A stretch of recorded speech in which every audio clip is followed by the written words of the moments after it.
سلام، صبح بخیر. خدا قوت.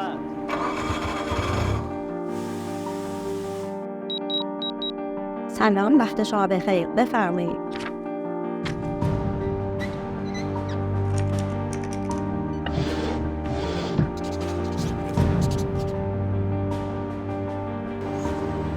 وقتی کارمو پیش میبرم حالم خوبه. وقتی حس میکنم بهم اعتماد میشه حالم با کارم خوبه.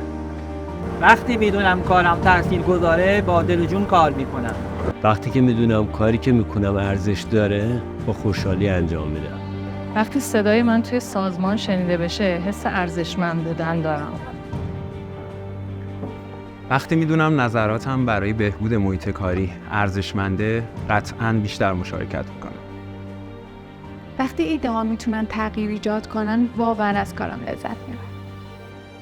وقتی به نظراتم اهمیت داده بشه قطعاً با انگیزه بیشتری کار میکنم. وقتی میدونم به رشد سازمان کمک میکنم حس مفید بودن دارم. وقتی توانایی هام به رسمیت شناخته بشن با اعتماد به نفس بیشتری میتونم کار کنم. وقتی توی تیم احساس اتحاد میکنم کار کردن برام لذت بخشه. خسته نباشید. خدا قوت. تا فردا. وقتی به تلاشم ارزش داده بشه با تمام توان کار میکنم.